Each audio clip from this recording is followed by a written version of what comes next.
place to be today. And if you keep coming, we're in August. By the end of the year, you will see the difference in your life. Everything that you need to do needs commitment and consistency. So you're welcome. Dr. Abib's books are at the back. So when you're done with the seminars, you can go to the table and look at it and just pick something. He has practically talked about everything that we need to live a well-balanced life. Everything. The only thing I think Doctor hasn't written about is parenting. And I'm sure soon he will do that for us too. What I love most about his books is they're easy to understand. Even if a primary four student picks up his books, you can relate. There's no big English. Simple, straightforward, easy for you to understand, easy for you to apply. So when I do seminars too, I try as much as possible to use examples that we can all relate to, and then we can apply to our workplace. So today we're going to be talking about the importance of effectiveness and efficiency. Effectiveness and efficiency enhances productivity and performance. I think I should do the second slide first. We're going to do this first, then we'll go back to that. Because what we want to do is we want to define what effectiveness is. We want to define what efficiency is before we start talking about the importance of it. So effectiveness is doing the right things to achieve goals. In December, while we were here, Dr. Abib spoke to us about making 2025 your best year yet. We're all asked to write our goals down. We bought our year planners and he started asking us questions. How much do you want? Where do you want to live? What vision do you have for your career, your love relationship, your parenting vision, this and that. And we all wrote our goals down for 2025. Now we're in August, 8 months after. Some of us, that December lecture that we had, that was the last time we saw our goals.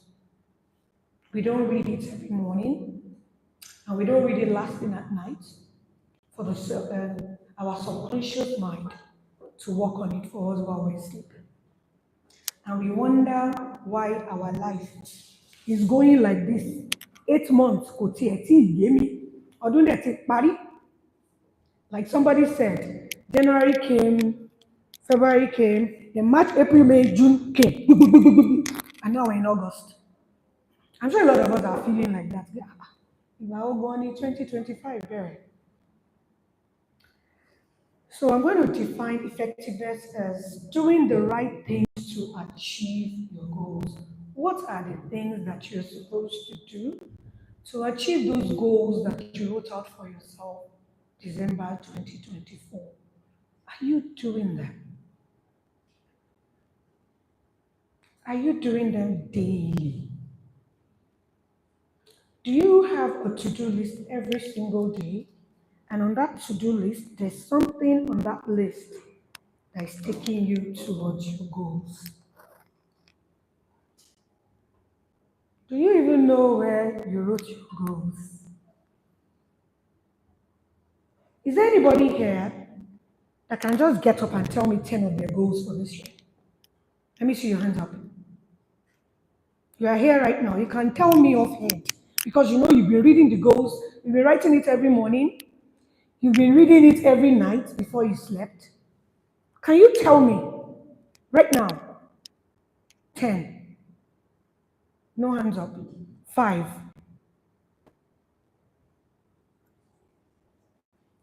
And to call. That means if you come here month in, month out to listen,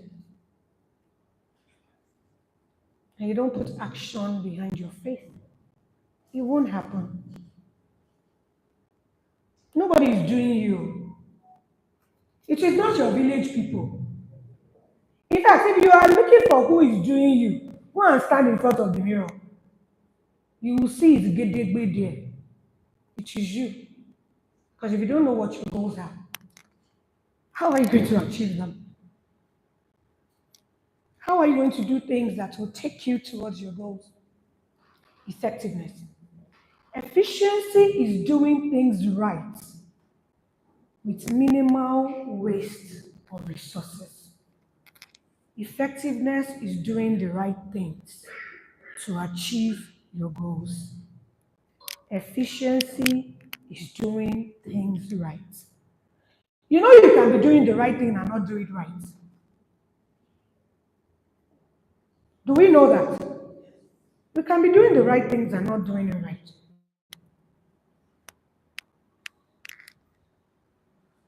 Let me cite an example. At home, I just got this amazing oven, top quality, beautiful. But if I want to grill fish,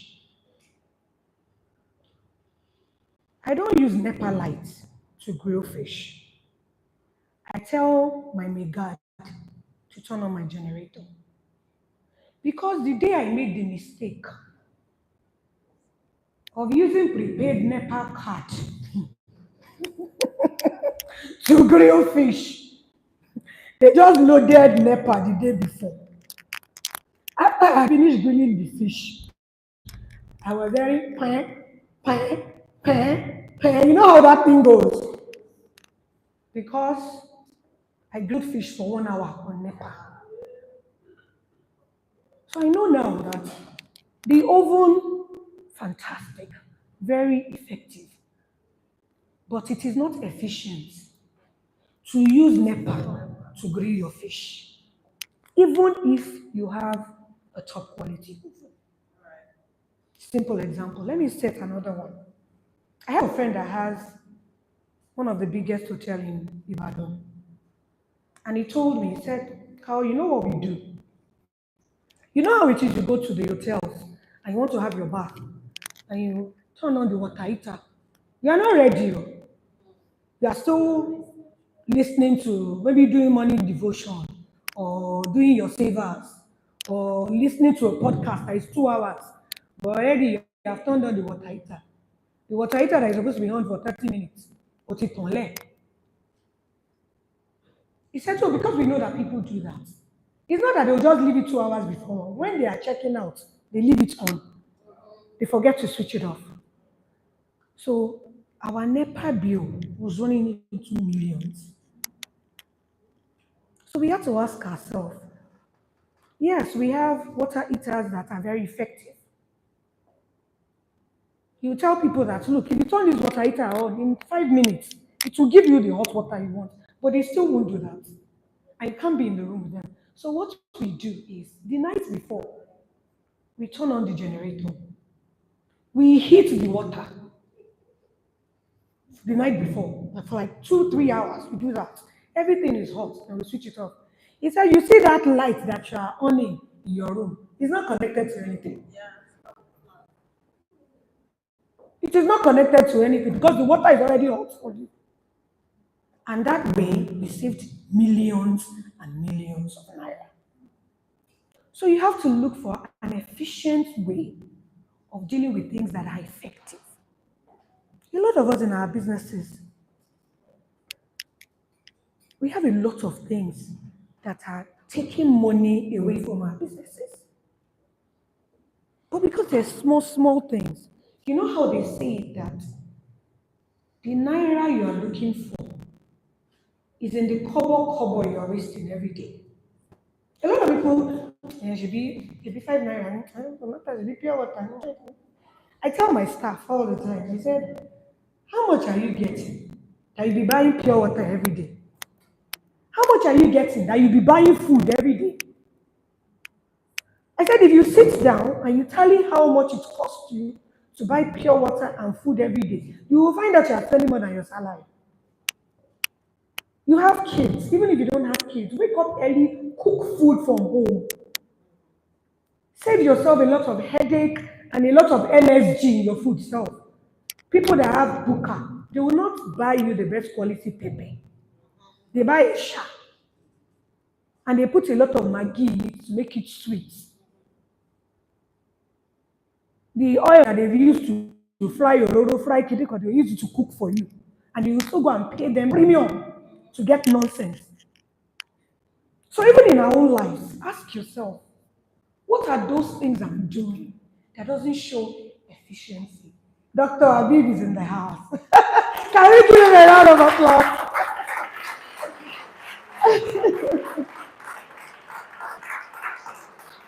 Lovely to have you here, sir. Lovely to have you here. So now we're going to be talking about strategies for effectiveness. Set clear goals and priorities. Okay, I said we were supposed to go back.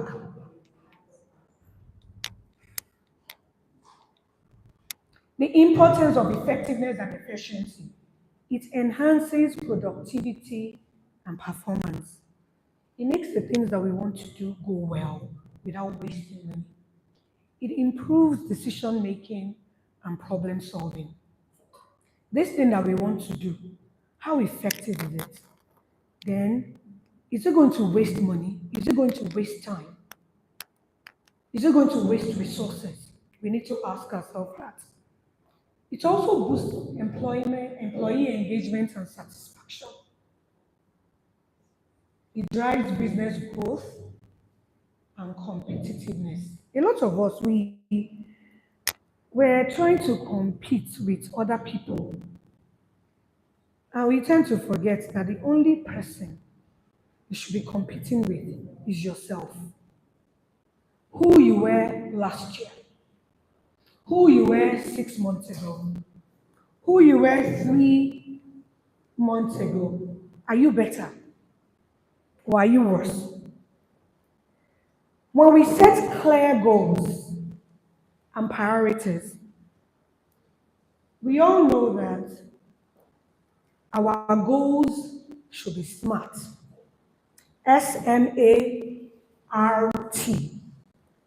S is specific. What exactly needs to be done? When we're being specific with our goals, what needs to be done? Who's responsible to do it? What steps needs to be taken for us to achieve that goal? The M is measurable. When goals are measurable, they are easier to track. They're easier to track the progress and to know what we need to do to get to the finish line.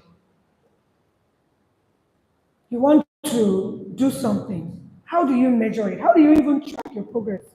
How do you know if you're trying to get more money or you're trying to increase the money in your financial freedom account? Do you track? Do you know how much money you had in there in December? Do you measure? Do you know how much money you have in there in March? How much money is there in July? Because that is the only way you will know if you are moving forward. But if you are not measuring, like I tell people, what you don't measure, you waste. Even at home, when I do my powdered soap, I put them in a container and I put a spoon inside. And I say, when you want to wash, use the spoon. You know how it is, you just do big, big, big, big, big. You take something, you waste it. You're not measuring. The same thing with food we cook. You want to cook, you just rice, you just pour it in the bowl, you cover it with water, you put it on the stove, and you're cooking. And at the end of the day, you find out that you've cooked too much. That this thing that you even cook is enough to feed the whole village. And you wanted to cook for only 2 people because you did not measure. So we need to measure. How much fuel do we use weekly? Why are we using so much fuel? We have a miscellaneous account in my business. I give it to them. There's a separate account for it because I don't want you coming to me to ask me for money for fuel all the time. or your NEPA is out and you are waiting for me to come to give you money for NEPA. There's some things that you don't have to bother your head about. So you should have a miscellaneous account that you put somebody in charge that tells you, and in that account, tell them this is what we're supposed to use this money for. It is for NEPA, it is for fuel, it is for entertainment, it's for data for the phone, it's for what else do we use it for? Let us know what it is used for. So if you don't give them the money at the middle of the month, they now come back and say, the money has finished. You will ask, how did you use it? What did you use it for? So I don't wait till the middle of the month. Every Monday, when we're having a meeting, they give me a breakdown. We bought four 3 times. I'm like, why? What happened? So when you measure things, you're able to prevent wastage. But if you just give them the money and let them do it anyhow, you'll be wasting your resources. Especially women, your house helps at home, not just in your business. A for achievable. Give yourself a reality check. Goals need to be realistic. I know that a lot of times you say our life is magical, but when you have a business that your turnover every month is 200K, and then you say by December you want to have 3 trillion in your account, there's something called quantum leaps. We know that, but let us be realistic. Because even you that set the goal, you will not believe it. So if you don't believe your goals, then who else will believe it? You that set it up, you already know in your heart that it's not achievable because it's not realistic. So the T stands for time bound. When? When? Some of us will say that, I want to be a billionaire. How much more do you want? By what time? There's something called incubation period. That means the time between the time you set your goals and the time your goals actually come to reality. Sometimes it's immediate. Like Mrs. Adetuju and I, we had a mastermind meeting on Thursday. And when I got there, I said, look, let us list the things we want to achieve before January. She now said, let us list only 10 things. I said, no, let God embarrass us with his blessing. Let us go as high as we can. We're going to use all the 12 areas of life. On physical health, on career, we're going to list everything. So we did. You will not believe it. By the next day, one of the big goals we wrote, we achieved it. The next day. Even me, I couldn't believe it. I'm like, hey, Funke, we just talked about this thing yesterday, and both of us did. This is a power when it comes to you having an accountability partner. You know how they say it, where two or more people are, God is there. When you agree on something, some of you, you're not even writing it down, you're thinking it in your head. I know my goals. Now I said, give me 10, give me 5. We couldn't find anybody in the house giving us their goals. Or maybe, I think, because some of the people in front are laughing, maybe they didn't want to share. Okay. That was what happened. Okay, maybe I should just have said, if you know it, raise up your hands. Okay. So, to properly measure success, you have to be time bound in the things you want to achieve. If you leave it open ended, and we want to move to our permanent site later, when is later? Is it in 2 years? Is it in 5 years? Is it in 3 months? Because when it's time bound, then you work towards it. Wọ́n ní tá a bá rí nǹkan tó ń lé wa, a lè sáré. So when we don't put time to whatever it is we want to achieve, say by 2020, 2030, there was a day I used, my daughter gave me a card to use.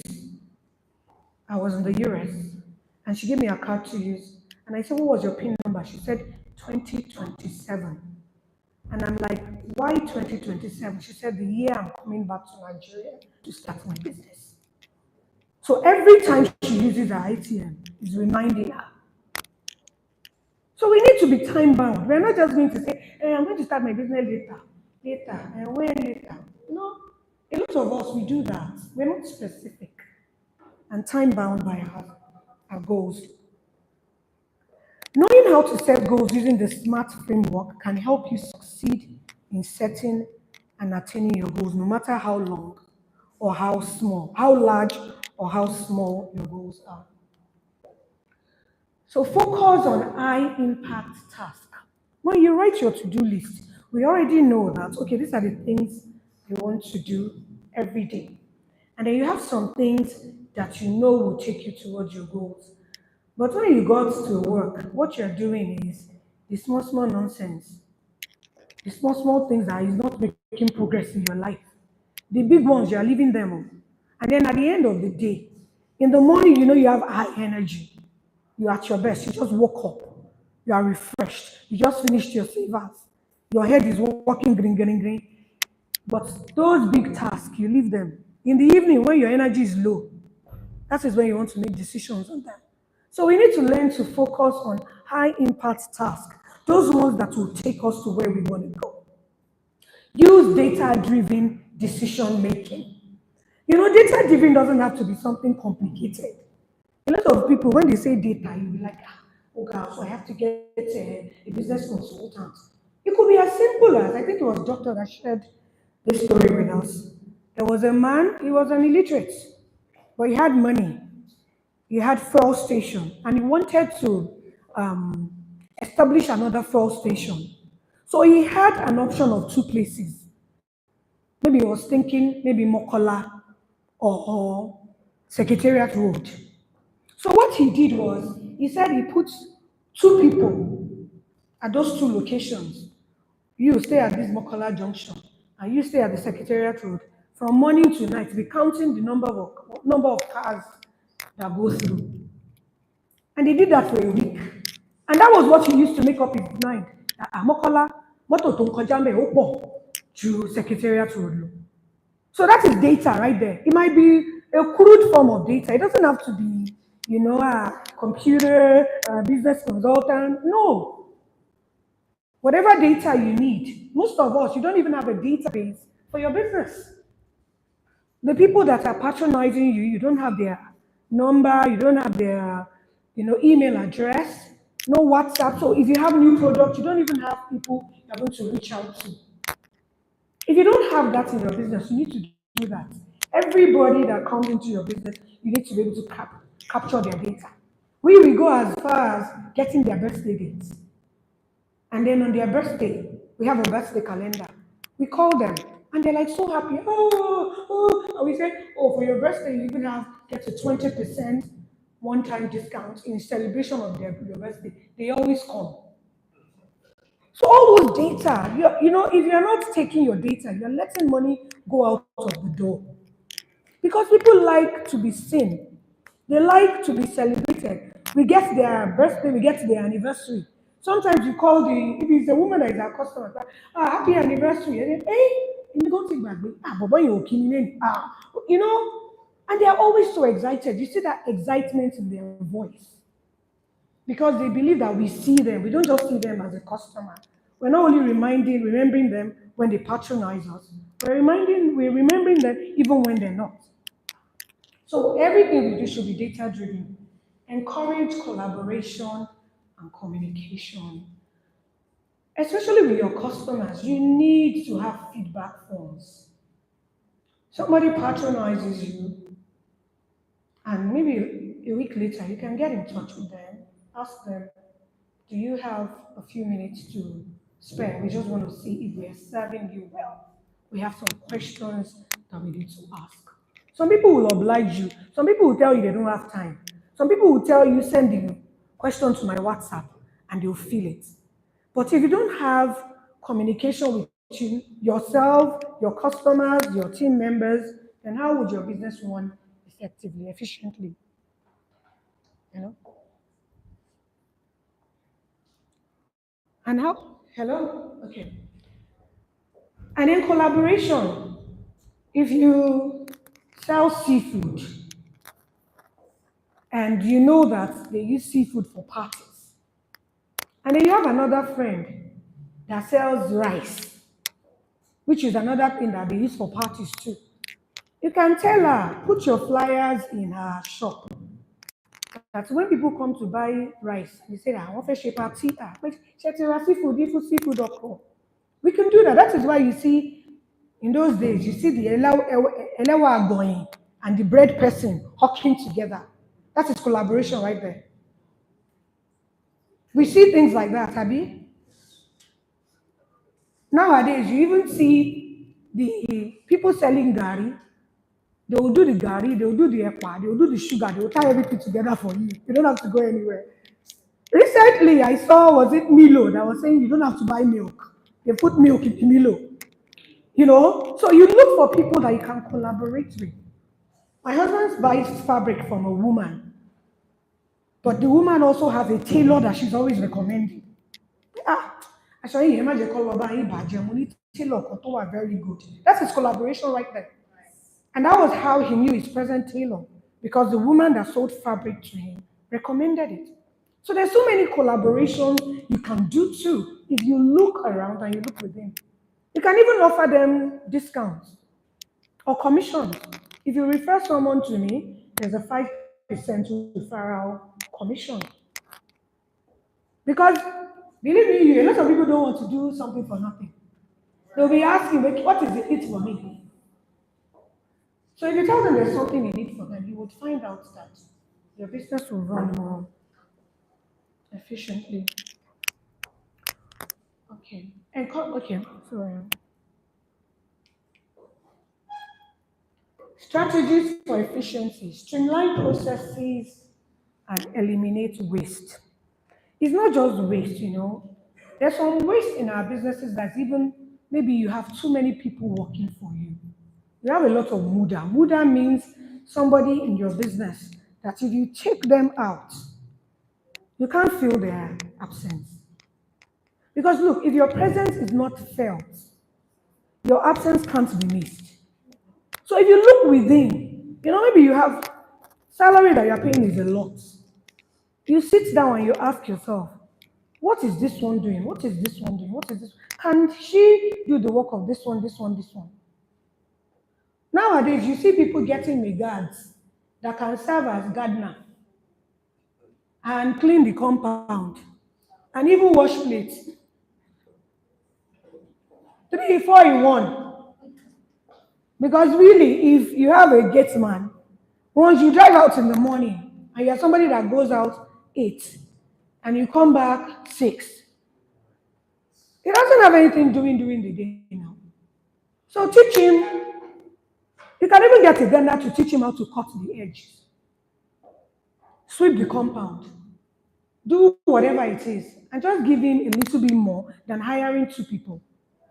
So let us eliminate waste in our businesses. Leverage on technology and automation. Really in Nigeria, we're not really doing technology as they're doing it in the world. I was in Paris last year and I went into a store that had nobody there. It was open for business. It just didn't have any attendants. You buy whatever it is that you want to buy. The camera is there. Once you are done, you go to the machine, you scan everything yourself, you put in your card. Once you are done, you get to the door, he opens the door and you leave. You don't see a soul. The world is getting to that. That is why they're saying in this AI age, most people won't be needed. Because right there in a store like that, maybe you would have had 5, 6 people. But now everything is automated. They're using technology ahead of time. Nigeria, we're not really seeing it. It is when you travel, you'll be like, oh, God. So let us be ahead of the game. Optimize resource allocation. Resource allocation means distributing available resources like time, budget, personnel, and materials to maximize efficiency and achieve your desired outcome. The aim is to increase productivity and reduce waste. Monitor and adjust workflow. Some of us, we don't even have work schedule for our staffs. They don't know what it is that they're supposed to do when they come in the morning. You don't have work schedule. You don't do, how would I say, reviews. I do reviews with my staff. I'll call them in. These are the things I expected you to do. These are the things that I see you're doing. These are the things I think you can put more effort in. These are the things I feel you're not doing. Because if you don't make them effective and efficient, the bulk of the work will be on your shoulder. You will have staff and you still be doing the work because you didn't really tell them what they're supposed to do and you are not training them to be efficient in those things that you have told them to do. If you leave people with anything, they'll just waste things. I think I've shared this story before. Usually for the year, I buy my toiletries ahead of time. And then 3 years ago, I bought the Larry Badmoss car wash, 5 kegs. But what I do is when I want to wash, I just give it to the driver. And they said the soap is out. I give them a keg. And before the end of the year, that 5 kegs was out. I had to buy an extra one. So the next day I was like, what to me long for? Why would we be using 6 kegs of car wash in a year?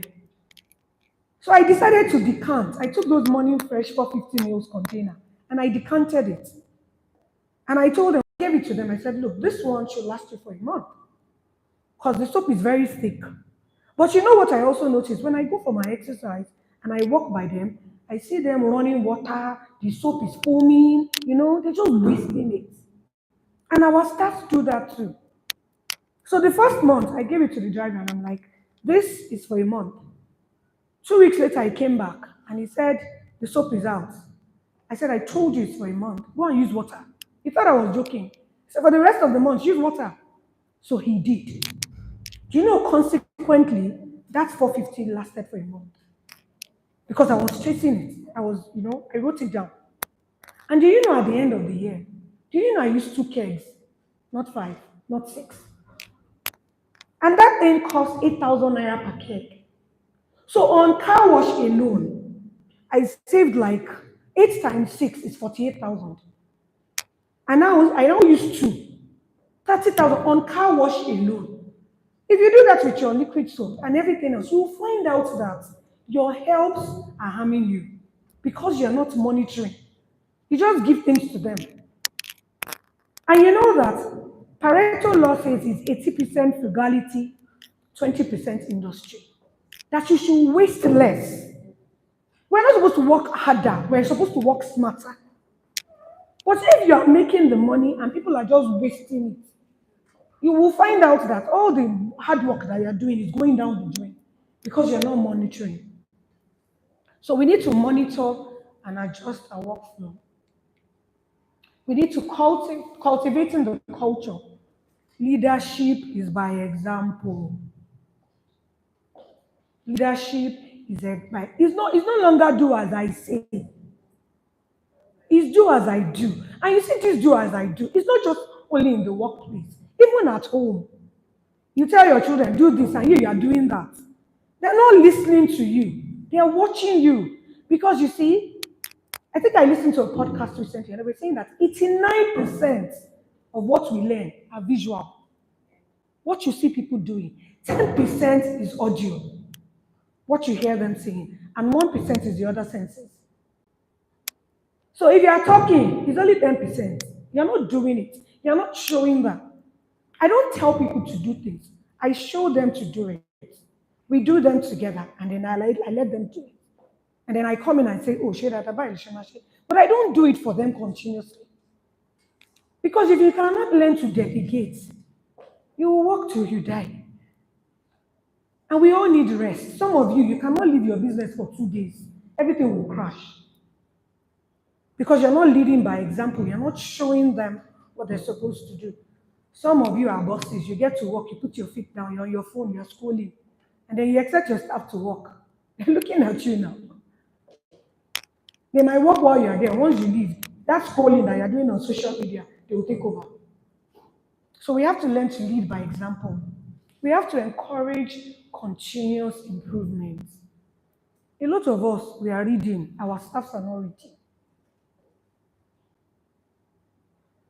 You listen to podcasts by yourself, the one that you know will be helpful. When your team members know about it, it will make your work easy. It is only you that wants to know. Some of you think that if you bring your staff here, if they hear enough of 100 things, they will go and open their own business and they won't work for you anymore. But if you don't train them, you are stuck with people that can't do anything and you have to do it yourself. Eventually, they will leave. Even if they work for you for 10 years, 20 years, they will eventually leave. But you'll be doing yourself and the country a huge favor by training them. Continuous, some of them, my staff, a lot of them, they don't read. But the minute you come here, before I even hire you, I have 15 questions that I ask. One of it is, do you read personal development books? If the answer is no, the next question is, are you ready to start reading? Because when you come here, you don't have a choice. It's not a choice. You will read, you will do review. When we do trainings on Thursday, you will get up, you will do review of the book you read that week. So it's not a choice. So if you have a lot of team members, that is only you that is your gapatawata, it's only you that is improving. You're not working on your staff. Your headache will be plenty. It will be. So we need to bring them for seminars, train them, encourage them to read, listen to podcasts together when you're doing trainings, have group discussion, ask them. You know what I find out is when you ask these people questions, the ideas they give you, even you that you're thinking you are the boss, sometimes you'll be marveled. Yeah, oh God. But you don't ask them. You come, you give instruction. Oh yeah, but and you go. You keep getting the same result. And if it's not a good result, you just be there stagnant. So have a good group discussion. Ask for their opinion. What else can we do? How can we amaze our customers? What do you think we can do to increase our sales? You are reading, they are reading. Everybody, sometimes when we all read the same book, what we take away from the book is different. But we all have to read the same book, so we're on the same page. So continuous improvement is important. Provide training and development opportunities. In my business, every Thursday is training. Every Thursday is training. And one of them will have to get up and talk about the book she has read. And then we listen to podcasts. I've read a book on customer service. I'm going to talk about it. They're going to ask questions. I'm going to mark it. And all these things goes towards who gets the best sales person at the end of the month. And that is a 20,000 naira cash gift. So when I'm training, they're listening. Because they know I'm going to ask. We're going to refer to it. So you can't just say, I have staff, all these children, they will not listen. They're not trainable. Don't hire people that are not trainable. Already you know that most of your staffs are muda. They're not adding, they're deducting. And there's no neutral exchange. If the person is not adding to your business, they're deducting from it. There's nothing like neutral. They're sitting on the fence. For job. So the first thing you want to do, look at your business self and ask yourself, this person, is she trainable? Stop hitting your head on a brick wall. There's some people that are not trainable. January this year, I let all my staff go. There was a seminar we had this year, I didn't have any staff. Because I just had it. I was tired of managing people. And I told myself, I said, now I'm going to get right. It's either I get the right people or I don't get people at all. Sometimes your headache is less when you don't even have people. Yes, you have staff that are continuously giving you headache. They don't get anything right. But you are managing them because you want to pay 25,000. Even you know that 25,000 is not enough for their transport. And you wonder why they are working lukewarmly. You should always be looking at how can I pay more? What can we do to increase the money coming in? So we can increase the money we give to our staff. Some of us, what we pay. I was talking to my guard 2 days ago. And he said, because they come from, you know, those security guards that you pay a company and the company pays them. So I was asking him, I said, how much does the company pay you? He said 48,000. And he was talking to me that he wanted to get married. What work does your wife do? He said she's a teacher. In which school? She said one school in Jericho. How much does she get? 25,000. 48 pẹ̀lú 25 kò tiẹ̀ tí ẹ fẹ́ lọ dáràn sáwọn ọmọ kan lọ́rùn. You know, people pay rubbish. And I'm like, how can anybody be paying a graduate that is a teacher 25,000 naira a month? Kí ló fẹ́ fi ṣe? And a lot of us will say it's because they're not making enough money. Then look for avenues to make more money. But you can't be paying peanuts. You will get monkeys. You can't pay rubbish and get the good people. It's not possible. Even if you can't pay enough, do commission. If the sales goes up, you bring customers, you can get commission of this one. That will ginger them up. 25,000, and they want to start a family, 48 plus 25. In Nigeria, Hawaii. You know, we have a lot of situations like that. Some of us are smiling, but that is what we pay after. Some of us pay people ridiculous amounts. You don't even ask them. One of the 15 questions I also ask is, where do you live? How much is transport? Because if you tell me you live in Inolende, and I calculated the transport, and it's already 60,000, and what I want to pay is 100,000, I will not hire you. Because it doesn't add up. That is why some people will come into your business, they came to steal. Because what you're paying them cannot take them home. So we need to be conscious of that. We need to recognize and reward effective and efficient behaviors. You have someone that is always going above and beyond. Every Friday we do a Friday video. When I'm done, I send it to my social media guy to transcribe and do editing. And my new staff, one day just said, take rara. Send it to social media guy. And she said, until by next week Friday, I'm going to learn it, I'm going to do it.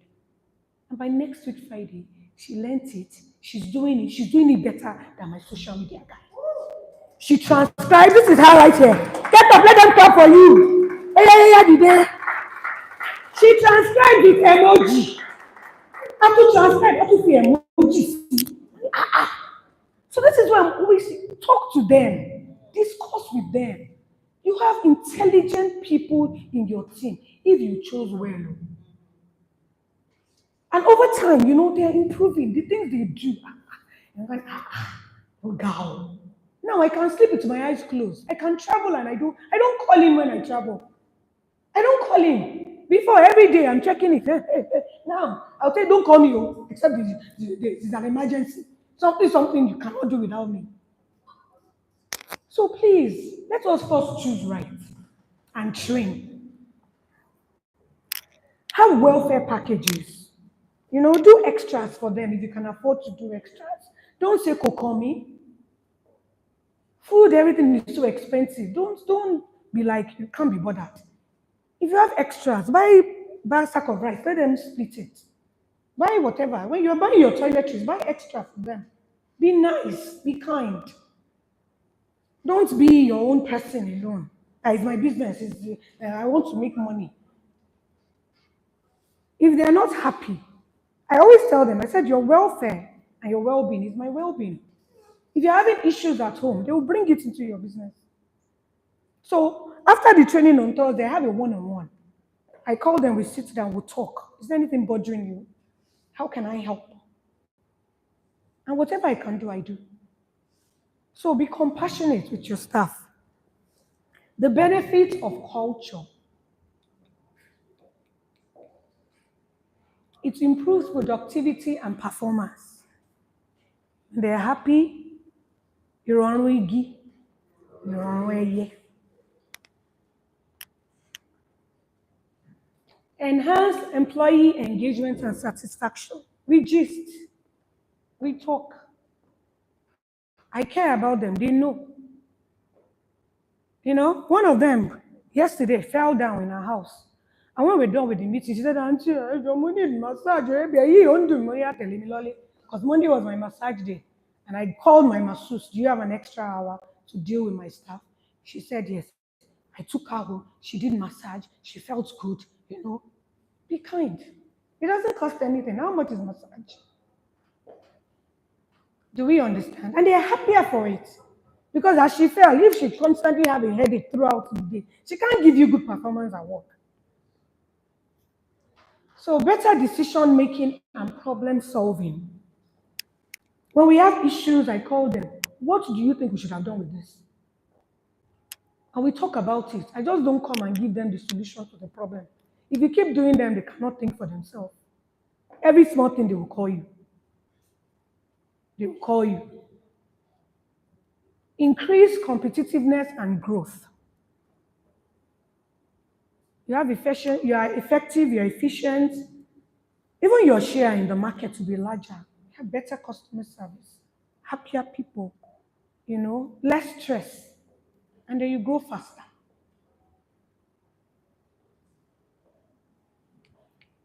Conclusion: cultivating a culture of effectiveness and efficiency. Let me cite an example for that last one. The people in Ibadan, do you know Wimpy or Nonireke? Does anybody know Wimpy? Okay. Do you know foodies? Yes. Do you know that Wimpy, they just do anyhow? They waste people's time. There's no flow, nothing. The minute foodies came out, same week, Wimpy changed all their fridge. They extended their cold room area. The staff almost immediately became nicer. So sometimes competition wakes you up. Because if you are the local champion in the area, you just be doing anyhow. But when you see somebody come across the road doing exactly what you are doing with newer building, newer everything. I was telling my husband the other time, have you noticed that Wimpy, they are nice, only Hamoro, maybe they call him Moro, all of a sudden, because competition is good. Sometimes in business, we are complacent. We feel we've done it all. But then you just see somebody come across and they're doing some things in some ways. It keeps you on your toes. So some people will say, that's what the business is. When the business is lost, instead of you asking, what are they doing that I'm not doing? What can I learn from them? Do we understand? I just wanted to mention that. Conclusion: cultivating a culture of effectiveness and efficiency drives business success. Call to action: you have to implement strategies to boost effectiveness and efficiency in your workplace. When you get home today, it is an assignment that we will not mark. Sit down and ask yourself, what are those things that you need to do to make your business more effective? What are those things you need to introduce to make it more efficient? What are those things that we are currently wasting? Who are the muda in our business? Wọ́n á ní kò fail, kò pass, kò kúrò in class. you know when they say things like that. Kò fail, kò pass, kò kúrò in class. There's some people like that in your business, that their presence is not felt. So their absence can be missed. When they're not there, it's just more money in your pocket. You distribute the work and you put a little bit more on the ones that are there. What are those things that you yourself are doing that is causing waste? Because it's not always our staff. Sometimes it's us. I've told you that if you're looking for the person that is doing you, go and stand in front of the mirror. You will see the person gedegbe. So what do you need to do? Are you approachable? Do you ask for opinions? Or are you stuck in your ways? I have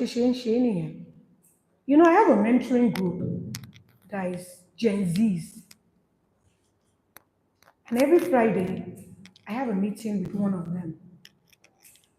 They come to my house and we talk. And when they are gone, I sit down and I start to wonder, Ha, àwọn ọmọ yìí ṣá. They are so loaded because I have questions I ask them, and I tell them to come with questions they ask me. Those questions that they ask me, hey, my people, it will make you rethink your life. These children, where are my Gen Zs? I have some of them in the house. Can you raise your hands up wherever you are?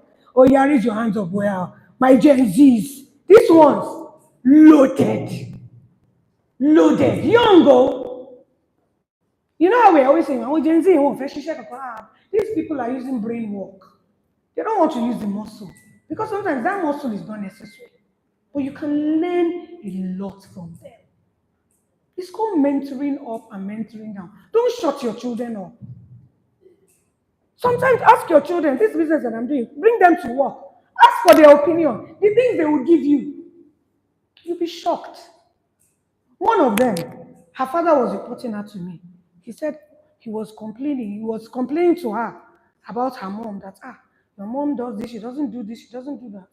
And the girl said, why don't you consider divorcing her? And he said, no, I love your mom. Oh, I love your mom. He said, then stop complaining.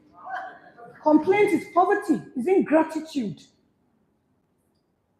Gratitude is abundance. He said he kept quiet. He now said, if I just if I but the girl said, oh. But he taught him a lesson. Stop complaining. Now, when you complain about what you have all the time, you are being ungrateful. And those things they learned on the group. That she was looking at, especially in mobility, so ask them. They're so, I think it's one of the things I've done to myself this year. That mentoring group with these Gen Zs, they really helped me. I'm not just helping them, they're helping me. And I'm so proud of you guys. Give yourself a round of applause. I love you all. Okay, so call to action. Implement strategies to boost effectiveness and efficiency in your workplace. Thank you.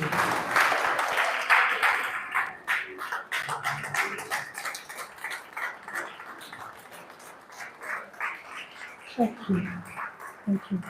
Can we sit down, please? Do we have any questions?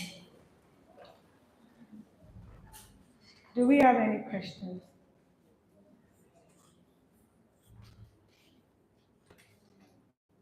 All clear? She has a question. Yeah, please, can you give her? Thank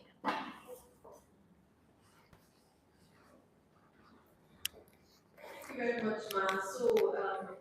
My name is Ewa. So, my question goes to us.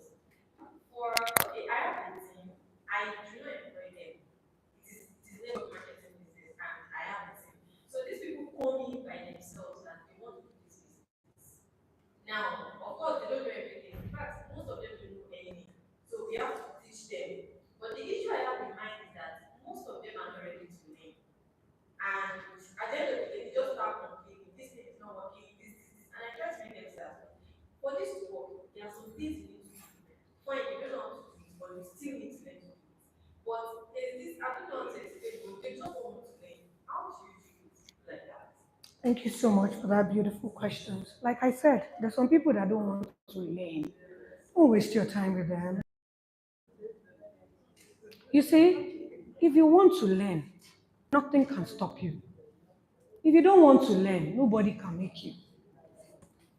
So because they came in, maybe they see the glamour, they see the people winning cars, the people going for vacation, the people, so they think that, oh, I'm going to come in and immediately I'm going to win cars, I'm going to go for vacation. They're not ready to put the work in it. Don't waste your time on those people that don't want to learn because you can't make them learn. They said you can force a horse to the water. You cannot force it to drink. So it's like a continuous headache. Just identify the ones that are teachable and concentrate on them. Because you didn't hire them. They came of their own volition, Abi. So there's really nothing. You can't tell them not to come.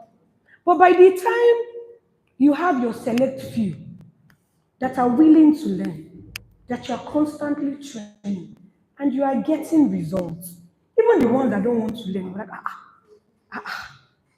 what are you doing differently? That is why I keep saying it. I say this all the time that look, some of you, you've been inviting people to 110 since you started 15 years ago, but they don't come. Because even you that you are coming, they're not seeing the results in your life. Because when the results start showing in your life, they will come and ask you, please, what are you doing? Cut me soap. I mean, that's what you people call it.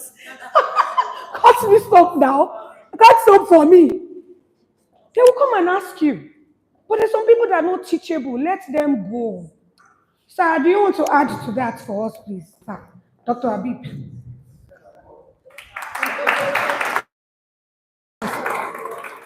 Emma, sir. Always a pleasure, sir.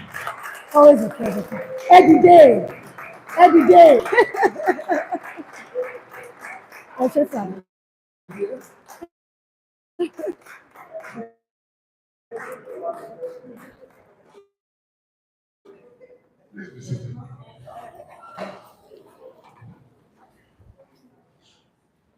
think it's. No, be there, sir. Be there, sir. We want to hear you, sir. I'm seated, sir. I think. Let me start by appreciating our class governor.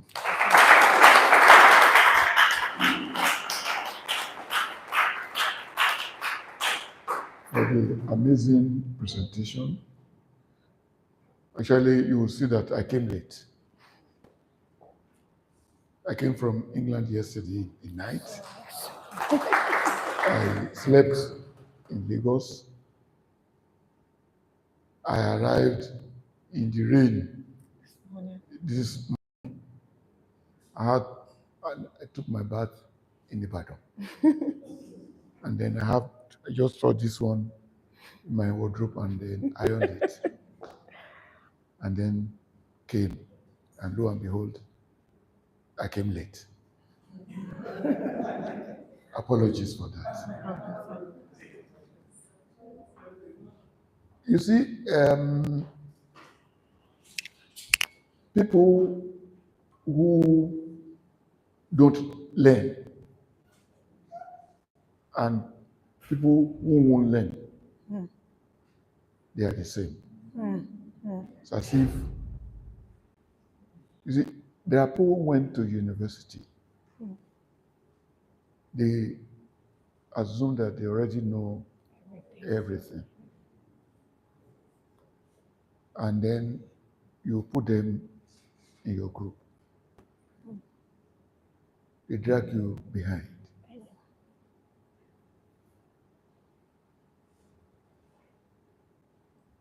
It starts with the person himself.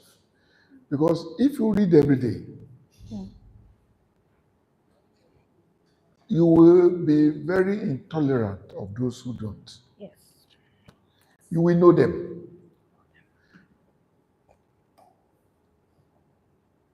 I brought somebody here. I introduced him. The estate I've adopted is the immediate past chairman of the estate. To come here, I didn't tell him I'm coming today, and I meet him here. Mr. Richard.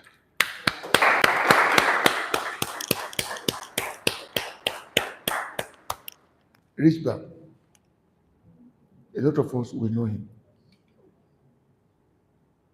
Coming here to learn, to read, I think is an example of humility, an example of willingness to learn. Let us invite these people over. Let them come.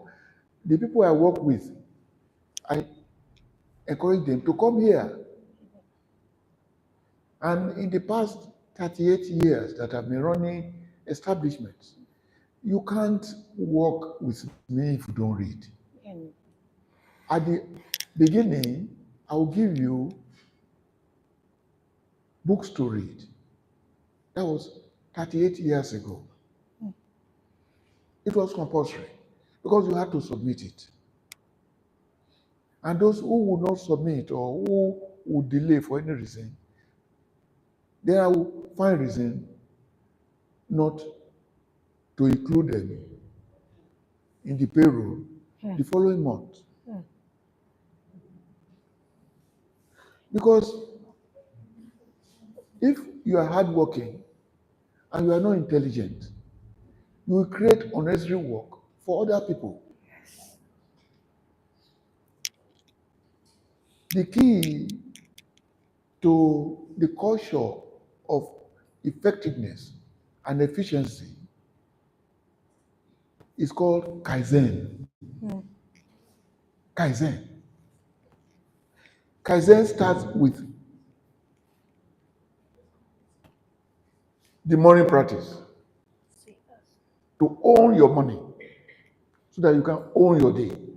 And the key factor in Kaizen like that is to learn new things. Learn something new every morning. And this learning must lead you to do something new. It is wrong to allow our learning to lead to knowledge. Our learning must lead to action. And our actions must lead to results. And our results must lead to the bank account.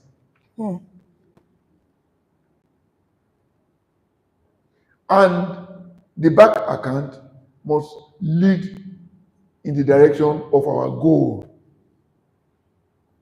How much do we want?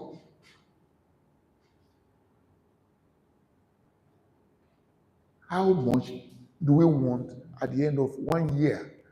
At the end of 5 years? At the end of 10 years? If you are going to do anything at all, you have to determine how much you want.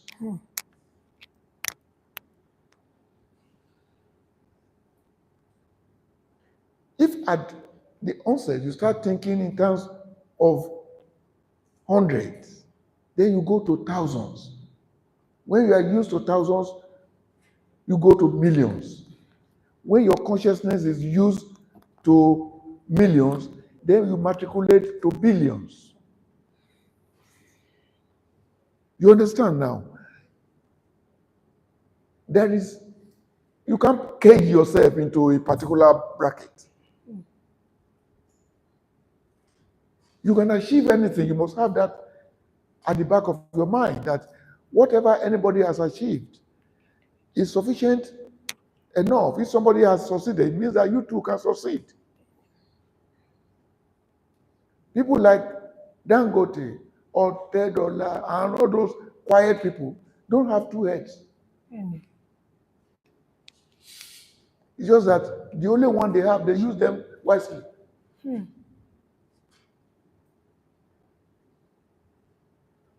The key to success in anything is, what is success? What is success? How much? Success, how much do you want? You understand? You see, when you have plenty of money, you can solve a lot of problems. Yes, so. You can resolve a lot of challenges. You just throw money at it. It will quench. You understand what I mean now? These things. How many people know that Nigeria is getting better? Yes. It is. IMF mentioned that at the rate at which Nigeria is going,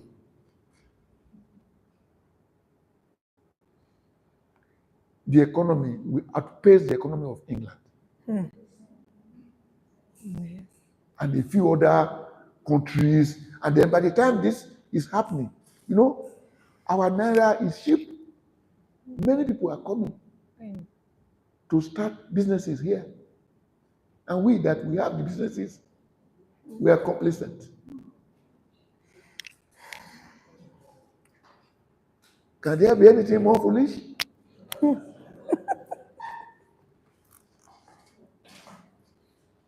God bless you. Thank